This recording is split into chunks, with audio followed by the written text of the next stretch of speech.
घर के अंदर कबूतर पालने से क्या मिलता है, क्या फ़ायदा होता है और क्या नुकसान होता है, क्या इसको पालना चाहिए या नहीं पालना चाहिए, इसके लिए क्या क्या शरायत है, क्या क्या हदीस में मिलता है, नबी हमारे क्या फरमाते हैं इसको लेकर के, सहाबा का क्या कौल है, हदीसों में, किताबों में और कहानियों में इसके बारे में क्या कहा गया, सब कुछ इस वीडियो में बताऊंगा। कबूतर जो है किस इंसान को दुआ देता है, किस इंसान की किस्मत चमक उठती है कबूतर पालने से, किसको वो बदुआ देता है, किसके साथ बहुत खुश होता है और किसको पालना चाहिए और किसको नहीं पालना चाहिए, ये तमाम की तमाम बातें इस वीडियो के अंदर आपको बताऊंगा। बहुत कुछ इंफॉर्मेशन इस वीडियो के माध्यम से आप लोगों तक पहुंचाऊंगा। मेहरबानी करके इस वीडियो को सवाब की नीयत से लाइक करिएगा और आखिर तक इस स्पेशल वीडियो को, कामयाब वीडियो को ध्यान से देखिएगा। मैं उम्मीद करूंगा इंशाअल्लाह अल्लाह ने चाहा आपको बहुत कुछ इस वीडियो के माध्यम से सीखने को मिलेगा। तो आइए दोस्तों शुरू करते हैं इस कामयाब वीडियो को।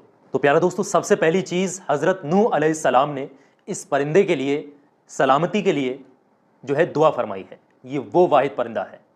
दोस्तों, आपको पहले मैं एक कहानी से वाकिफ़ कर दूं और उसके बाद मैं आपको तमाम इस वीडियो की डिटेल आगे पहुंचाऊंगा। बने रहिएगा, बहुत कुछ आपको सीखने को मिलेगा। ये कहानी कोई बनावटी नहीं, ये सच्ची कहानी है और ये कहानी है हज़रत नूह अलैहिस्सलाम की। बहुत सारे लोगों ने सुनी भी होगी, एक बार फिर से सुन लें और जिसको नहीं मालूम है उसको मज़ा आ जाएगा इसको सुन करके। नूह अलैहिस्सलाम जब एक कश्ती लेकर के गुजर रहे थे तो उन्होंने अपनी कश्ती को जो है जुदी पहाड़ पर ठहराया था। पहाड़ का नाम था जूदी। जूदी पहाड़ पर आपने अपनी कश्ती को ठहराया और कश्ती को ठहराने के बाद आपकी कश्ती में बहुत सारे पहलू थे, अलग अलग चैम्बर्स टाइप के जो होते हैं वैसे बने हुए थे।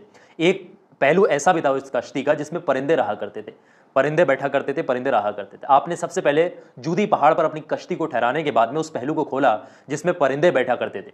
आपने उस पर परिंदों को जब खोला तो सबसे पहले आपने कौवे को बाहर निकाला, यानी सबसे पहले जो है कौवा जो है बाहर निकल करके आता है।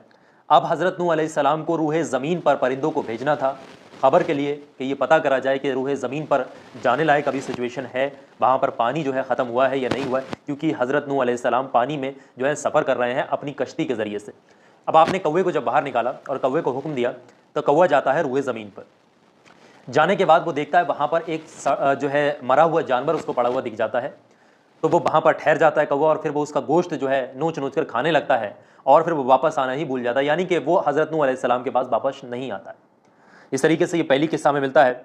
और इसी तरीके से जब आपने फिर कौवे को जो है बद्दुआ भी दी, जब कौवा वापस नहीं आया था लौट करके, आपका हुक्म का उसने पालन नहीं किया था और यही वजह है जो आज दिन तक कौवा डरा डरा सा रहता है, सहमा हुआ सा रहता है। आप कभी भी देखना कौवा हमेशा डरा हुआ सा रहेगा थोड़ा थोड़ा। उसके बाद हज़रत नूह अलैहिस्सलाम ने कबूतर को हुक्म दिया कि जाओ रूहे ज़मीन की खबर लेकर आओ कि वहाँ पर पानी है, ख़त्म हुआ है या नहीं है, वहाँ पर जाने लायक है या नहीं।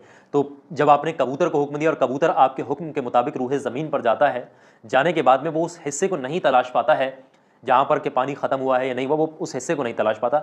वापस आते समय जब वो वापस आ रहा होता है तो वो अपने साथ में एक जैतून की हरे रंग की जो है पत्ती डाली लेकर के आता है, आपकी बारगाह में आ जाता है, वापस आपकी कश्ती पर आता है। तो आप उसकी टांगों में देखते हैं कि एक जैतून की हरे रंग की पत्ती वाली लकड़ी है।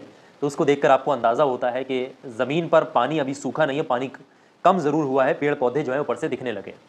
अब कुछ दिनों के बाद में आप